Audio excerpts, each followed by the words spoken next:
Well, hello, my patriot and militia friends. Good buddy Rash back with you again today with some very, very interesting information for those of you that are unable to afford a rifle. Today, we're going to learn the basics in building your very own rifle without a lot of expense or a lot of materials. This is something anybody can do at home. So let's just get right into this. This might take a while. Now, some of the things you're going to need. First and foremost, a ball-peen hammer. Very important for you to have this. It is a must in the building process for your brand new rifle that will serve you for years to come. And you'll be able to take down many lizard people with it over the years. I'm certain of it. So you're going to need a ball-peen hammer. Now, something else you're going to need is a good amount of steel. Now, some of you emailed me the other day when I was talking about steel in one of my other videos and said that it's very difficult to find steel. Now, if that is the case in your area, we can go with aluminum. Aluminum is pretty good too, and it will work just fine for your rifle. And let's even go further. We will say that those who can't even afford aluminum, well, you can go with PVC pipe. No problem. It will work perfectly well too. So, let's just begin, and we're going to start out by talking about steel. And if you can't afford steel or aluminum, you just put in which material you can afford and you can just follow along. Now, my friend, first you take your steel and you heat it up in your fireplace or oven. And then you pound it out into a flat piece. And you roll it into a barrel. Now, obviously I can't do this on the air because it would take too long. This process takes about 2 or 3 hours to complete. And you just keep hitting it and rolling it until you get that perfectly straight barrel in the caliber of your choice, of course. You're going to have to figure out which caliber you want to use. So, after you're done with that, let me put down my hammer and my steel. You will have something that looks a lot like this. Now, I made this one myself with the hammer method, and I actually put the steel in the oven, cooked it at 450 degrees for 2.5 hours, and then it was ready to be malleable and ready to make into this beautiful rifle barrel that you see here. And of course, all of these pieces and parts were also hammered out by hand with my ball-peen hammer. That's why a ball-peen hammer is so important. You could do so much with one of these hammers that you would just be doing yourself a disservice not to have one. Okay, let's get back to it. Now, I also made a small paratrooper type buttstock for the rifle that I am going to make. Now again, I use the hammer forging method for this. Now, it all depends on what kind you want. Now, when I made this one, I decided, I don't want that one. This one's just ugly, very uncomfortable, and it just looks like crap. So I decided instead to work with wood. Now, working with wood is quite simple, actually. Let me find my tools. I don't know exactly where I put them, but working with wood isn't that difficult. You get yourself some wood, and you get yourself a nice little wood chisel. And you just chisel away until you get something that looks beautiful. And then, of course, you get your favorite wood finishing material, and you put it all over your wood to make it look pretty.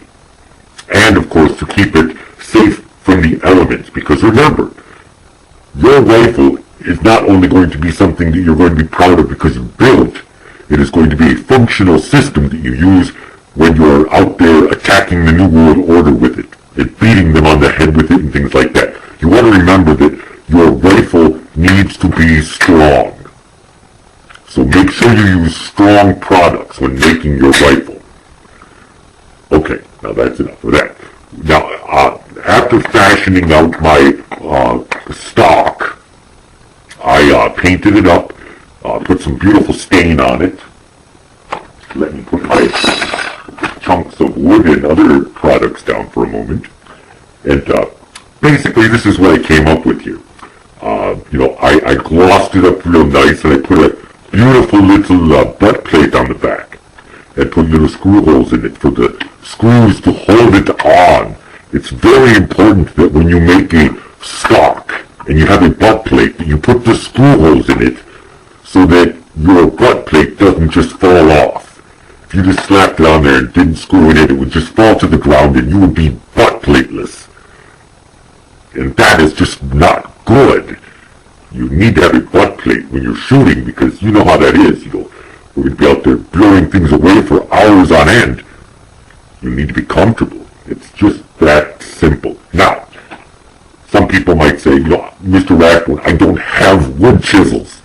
I'm not rich enough to have those kinds of things. Well, my friend, let me tell you a small story. A friend of mine, his name is Benny. Well, he didn't have any wood chisel sets either, and nobody would help him. Not even me, because Benny has a tendency of stealing things, so nobody wants to help him out. So Benny, because he drank milk all of his life and had very strong teeth, he used his teeth to fashion a buttstock. And honestly, I have to admit, it actually turned out nicer than mine.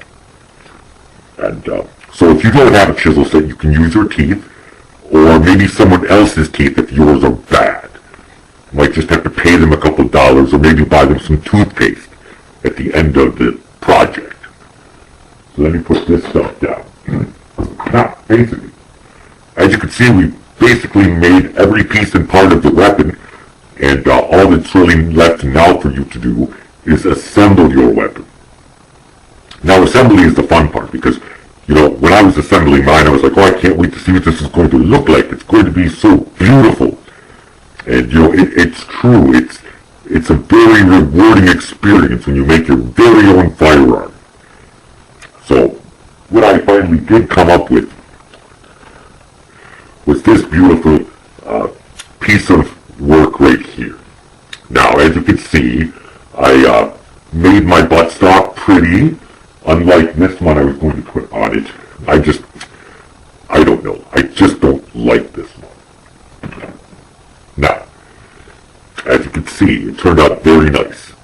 The one thing I forgot to mention is, of course, at the end of your making of the steel parts, or any of the, aluminum or PVC parts, you're going to want some spray paint. Spray paint the whole thing black. Because if you don't, it'll rust and corrode, and it'll be ugly.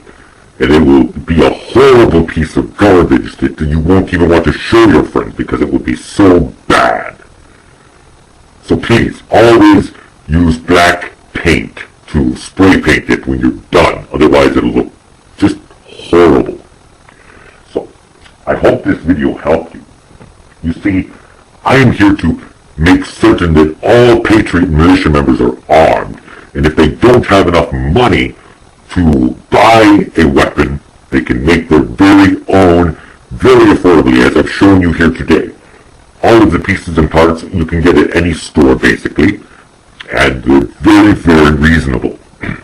Now, my friends, I'm going to go take my rifle out and test fire it a few times, and see how well it works. I recommend that you do the same right after you're finished building yours.